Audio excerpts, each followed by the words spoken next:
Peace be with you, my dear friends. This is the sixth talk and it's entitled Covenant with Abraham. In the previous talk, I had explained we examined how the covenant was made by God with creation.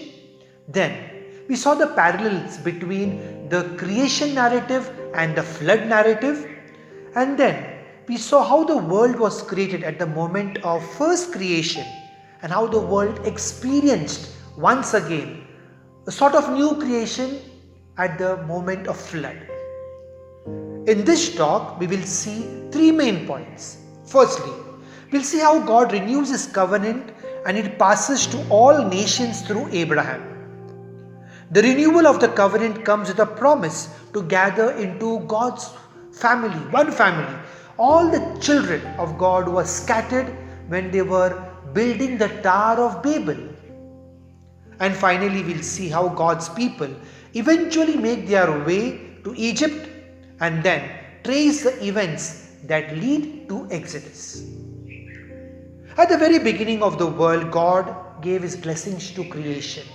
And the sign of this blessing was life itself, the gift of life and also the gift to procreate and to give birth to new life.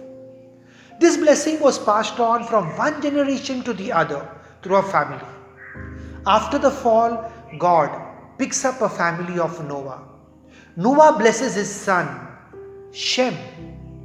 And in chapter 11 of Genesis, we see how God confuses the people who had only one language because they sought their own glory.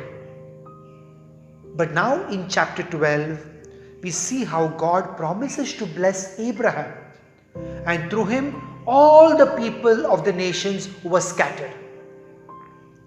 Genesis 12, chapter 12 verses 1 to 3.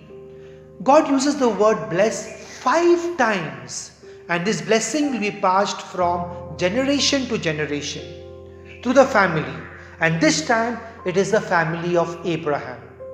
First, God made a covenant with a couple, Adam and Eve. Then He renewed the covenant with a family, Noah.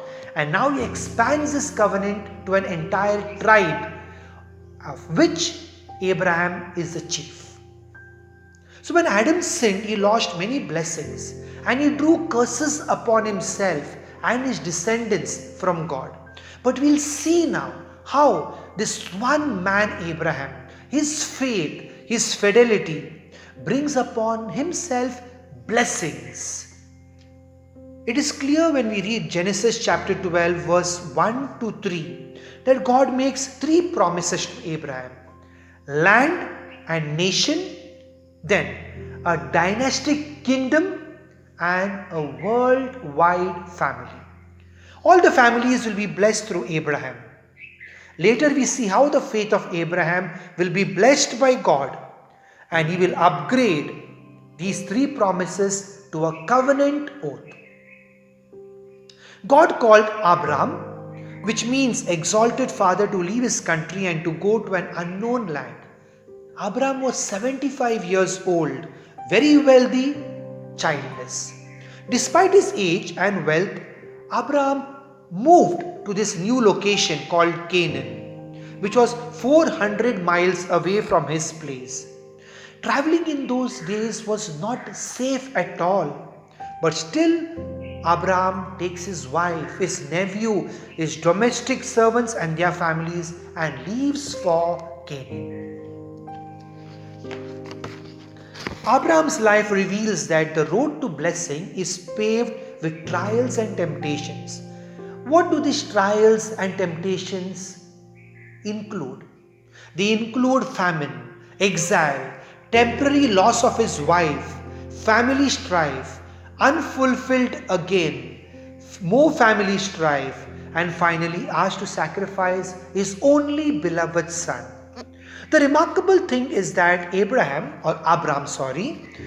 his faith just grows stronger and stronger with every test, and he gets rewarded for his faith by upgrading the promises to a covenant oath, which we read in Genesis chapter 15 verses 17 and 22.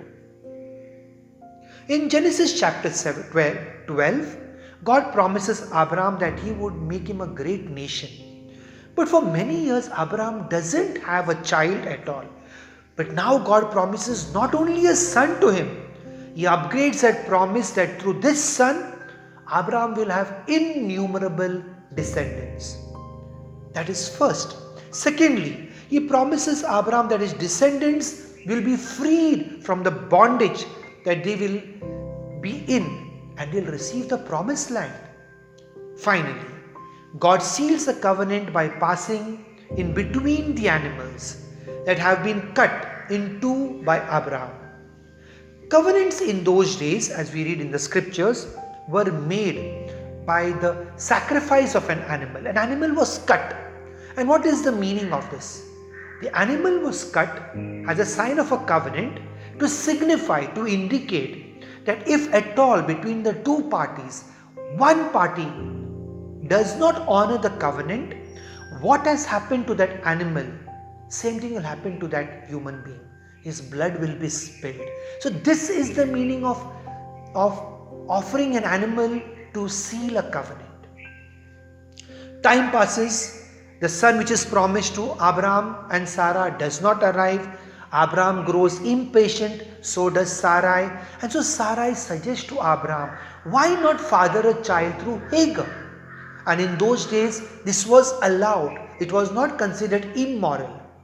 And in his impatience, Abraham desires and decides to have a child through Hagar.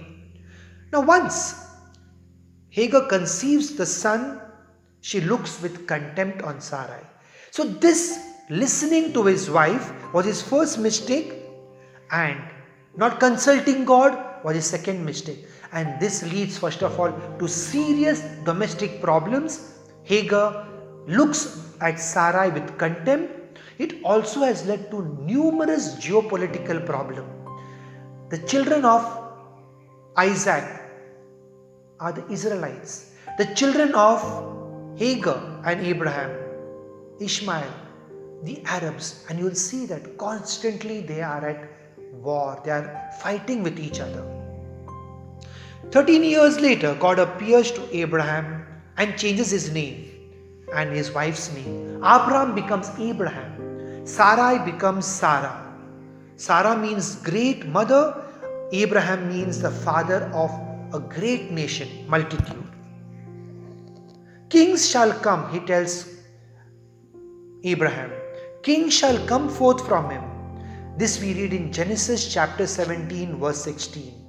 So this covenant foreshadows the covenant made with David later, that kings would come forth from him. God tells Abraham that his shortcut to get a son will not work. That this shortcut, that the son born of this union of Abraham and Hagar will not be that promised son. The son of the promise will be Isaac, born of Abraham and Sarah. The promise given to Abraham also included a command to be circumcised. And not only him, but all the males of his tribe and all the descendants of Abraham should be circumcised. On the 8th day, Abraham is now 99 years old, childless. But he still trusted God. His entire tribe trusted God. His obedience reveals his deep faith in God. 1 year later, Abraham, his faith is rewarded. Sarah gives birth to the son of the promise, Isaac. When Ishmael had grown up, his mother fears that Ishmael will one day be a threat to Isaac. So what does Sarah do? She presses Abraham to banish Hagar and her son. Abraham waits for a direction from God now and asks God what he must do. God tells Abraham, do exactly what Sarah tells her. And so he banishes Hagar. Now Abraham, Sarah and Isaac are together for many years. But he promises Abraham that even Ishmael will be great. A nation will come out of Ishmael. Isaac grows into a young boy, and then there is a final test. God asks him to sacrifice his son on Mount Moriah, the same place which will be called Jerusalem later. Abraham does not hesitate. He sets on a 3-day journey. The journey is to end with the death of his son Isaac. His son carries the wood for the sacrifice on the mountain. When Isaac asks his father about the lamb for the offering, his father responds, God will provide the lamb. Just as Abraham is ready to plunge the knife into his son, God stops him and blesses him for his obedience. Abraham offers a ram in its place as sacrifice. Now God upgrades his promise to a covenant as a reward for his faith, for his fidelity. He makes a covenant with Abraham, assuring that all his descendants will be blessed. You and I are that blessed descendant of Abraham. In Genesis chapter 3 verse 15, God promises deliverance through the seed of the woman and not through the woman. Now in Genesis chapter 22 verse 18, God promises deliverance to the seed of Abraham and not through Abraham. And this will be fulfilled with or in Jesus. Abraham's story is just the opposite of Adam's story. Adam disobeyed God and brought curses on himself and on humanity. But Abraham, through his faith and through his obedience, brought blessings on him and on his descendants. The story of the offering of the son of Isaac is all about the faith of Abraham and also the self-offering of Isaac. If Isaac could carry the wood on his back, he could ask a question, where is the lamb? That means he's a grown-up person. He is not one small 3-year-old boy. And so the sacrifice of Isaac is a sacrifice of a young grown-up.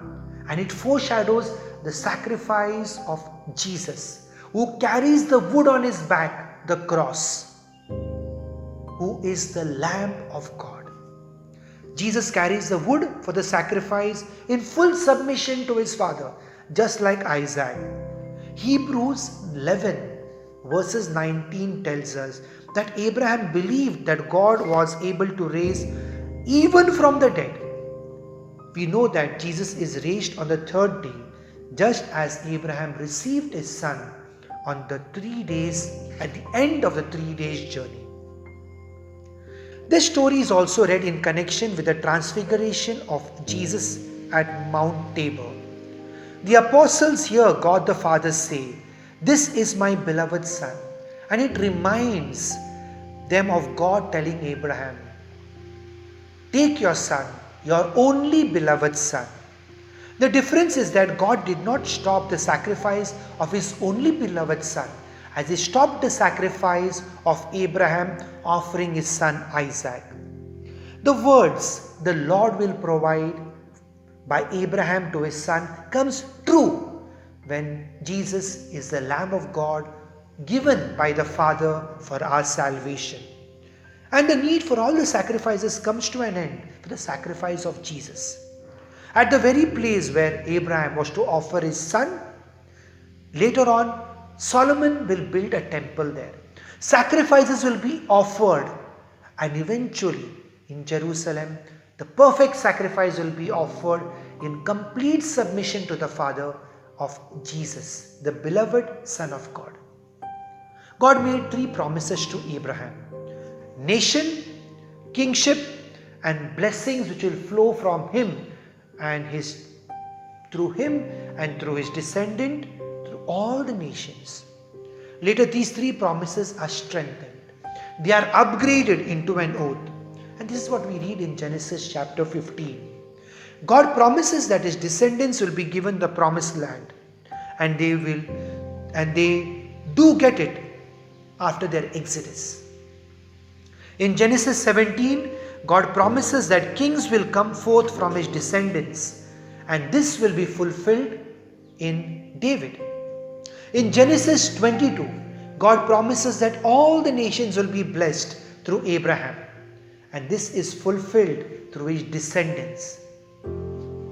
According to the worldly standard, the older is chosen and given the pride of place. But when it comes to God, certainly not.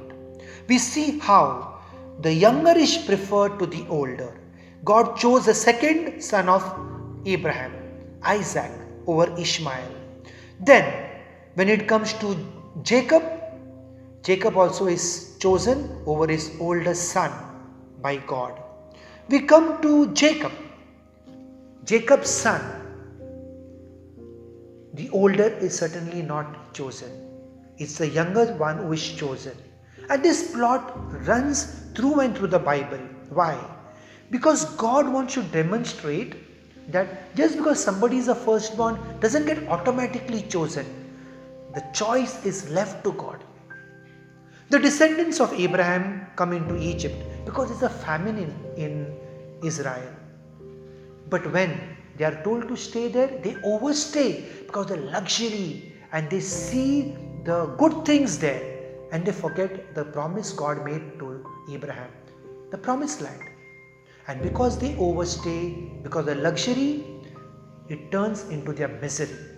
But God had promised Abraham that his descendants would be freed from bondage, and the people knew it. The people knew the promise God made to Abraham. In Genesis 15, they also remember the words of God to Joseph.